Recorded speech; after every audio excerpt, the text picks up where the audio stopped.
Hello there, my name is Danny Finch. I'm the Managing Director of EDPR based in Edinburgh, Scotland. I'm here just to give you a brief overview of the industry in which we work.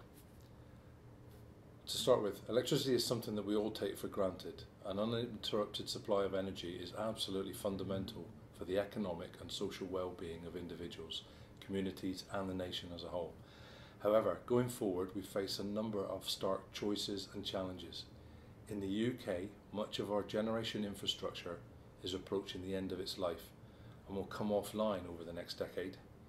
To maintain the levels of generation capacity available today, around 20 to 25 gigawatts, or a third of all our installed capacity, will require to be replaced by 2020.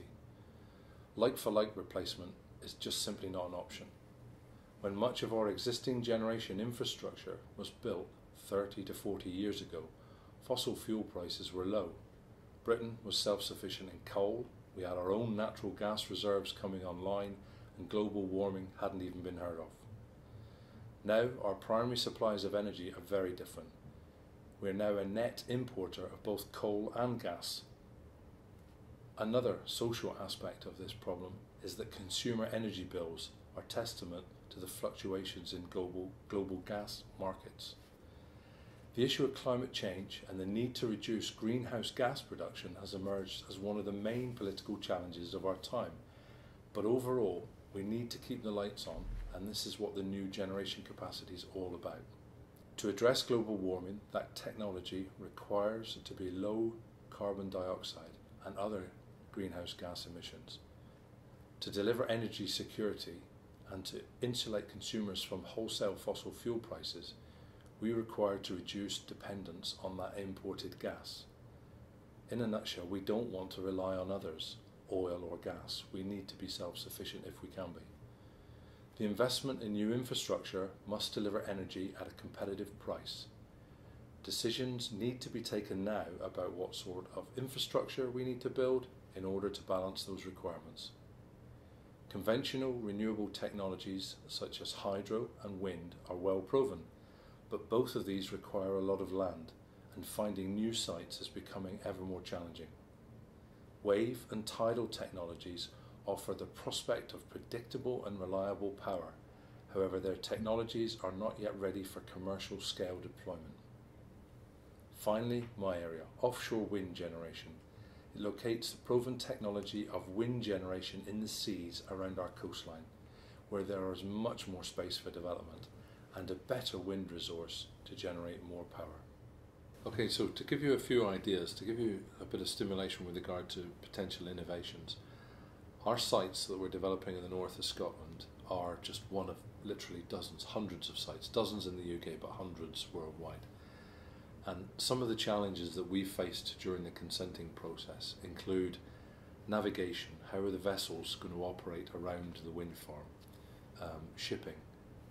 In the north of Scotland, there's not an awful lot of shipping, but in the English Channel, there are thousands of ship movements every day, in amongst hundreds of turbines. How are we going to light the turbines? How are we going to identify the turbines? How are we going to ensure that the shipping keeps away from them and that the interface is safe? Other aspects, there are many cables all over the seabed in the North Sea. How are we going to protect these cables? How are we going to ensure these cables are covered? We may be able to bury some of them, but in other cases we cannot. There are various methods used already today to protect these cables with matting, whether it's concrete matting, rock matting, or even using recycled material to cover cables. Interfacing with the fishing industry. It's an indigenous industry that is still operational in the area. It's very profitable and very important to the Scottish economy. How are we going to interface with that industry? How are we going to make sure that they can operate safely? Maybe they have to modify their equipment.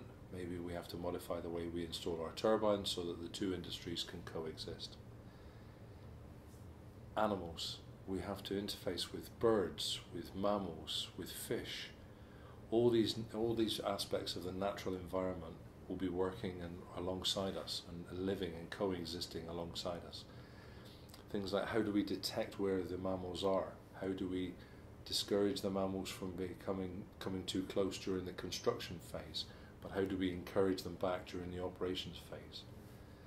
From an operations and maintenance point of view, we have to access the turbines. We access them by boats, by large boats, small boats, motherships and daughter ships, or do we use helicopters as the oil and gas industry?